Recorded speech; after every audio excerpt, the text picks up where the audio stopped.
முளத்தை பூரா ஆற்றுக்கு தான் கிடக்கும். திடீர்னு வெள்ளம் வந்து அள்ள முடியாது, ஒழிக்க முடியாது, அந்த நேரம் வெள்ளம் கொண்டு போகிறது தான். அந்த காப்புற பணம் இருக்கு பாரு, அங்கே போய் இருந்தால் அங்கே ஒதுக்கும் கொஞ்சம். ஒவ்வொருத்தன் மூட முடியாது அட்டு வருவான். அங்கே இருந்து முளத்தை காயப்படுதுக்கா. ஆமாம், இங்கே கொண்டு காயப்படுது, எடுத்துட்டு வர்றது. ராத்திரி வெள்ளம் வந்தாவா? ராத்திரி ஆமாம், ராத்திரி வெள்ளம் வந்து பயம் வந்தேன். சித்தாஞ்சலின்னு இருந்தான். வெள்ளம் வந்துட்டா போதும், எப்படி தான் பார்ப்போன்னு தெரியல. வந்துடுவான் கூப்பிட, ஏய் மாப்பிள்ள வெள்ளம் வந்துட்டு வாடாங்க, அங்கே போவோம், இந்த ஆளை சாக்கு வச்சு கொண்டு போவோம். ஒவ்வொரு சாக்கு ஆகிட்டு வந்துடும். ஒரு வருஷம் மழை பெஞ்சுங்களா? 15 நாள் வெள்ளம். இப்போ ஆடி மாதம் எங்கே போகுது? இப்போ எங்கே ஆடி மாதம் எங்கே மழையே பெய்ய மாட்டேங்க. ஆடி மாதம் எப்படியாவது ஒரு வெள்ளம் 2 வெள்ளம் முளத்தில் கொண்டு வரும். அவ்வளோ பேர் ஆற்றுல முளத்தை காய போட்டு தான் படுத்து கிடப்பாங்க. திடீர்னு வந்தால் என்ன செய்ய முடியும்?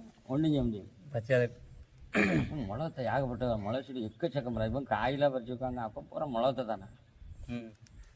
அப்போ மாலுக்கு நெல் கூட அதிகமாக போகுது. 1-2 தாங்கண்ணே விளையுது. கொட்டாஞ்சம்மா கொஞ்சம் கொஞ்சம் நெல் போடுவாங்க. முளத்தை, கேப்பை, சோளம், பருத்தி இது எக்கச்சக்கமாக இருக்கும். அப்போ இப்போ அதெல்லாம் போடாதனால தான் அப்போ இப்படி இந்த காய்கறிலாம் ஏறுது. மழை எனக்கு தெரிஞ்சு எங்கள் தாத்தா விலையிலே போட்டிருப்பாரு. கீரை, தக்காளி அதான் ஒன்று தெரிஞ்சு கொண்டு வித்துட்டு வருவோம். அவர் இறந்தார், அதுக்கப்புறம் அந்த இடமும் அப்படி போட்டோம். நானே அங்கே தெற்க வயக்காடு வாங்கின பிறகு அங்கே நான் 2 இடம் அவங்க தரிசி உண்டு. 2 இடத்துலையும் தக்காளி, கத்திரி, சுரைக்காய் போடுவேன்.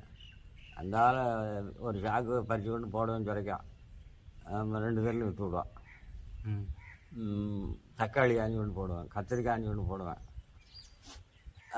வீட்டுக்கறிக்கு போக மீதியெல்லாம் விற்க தஞ்சுவான். 15 நாள் ஒரு நாள் 15 நாள் எங்கே மழை பெஞ்சு? 15 நாள் முன்னால் அது ரொம்ப நாள் ஆகிட்டு. வெறிக்காமல் பெஞ்ச 15 நாள் வெறிக்காமல் பெஞ்சு சுற்றிட்டே இருக்கும். மழை பெரிய மழை பெய்யும். அந்தாலும் கொஞ்சம் நேரம் தூத்தும், அந்தாலும் பெரிய மழை பெய்யும், கொஞ்சம் நேரம் தூத்தும். அப்போ இந்த அணைகணையெல்லாம் கிடையாது. மணிமுத்தாறு அணையெல்லாம் அப்போ தான் புதுசாக வந்துக்கிட்டு இருக்கு. கட்டிகிட்டு இருக்காங்கண்ணா. கட்டி தண்ணி வந்துட்டு, கட்டி முடிச்சு தண்ணி வந்துட்டு. மணிமுத்தாறு கட்டும்போது எனக்கு ஒரு 8-9 வயசு இருக்கும். 9 வயசு இருக்கும்.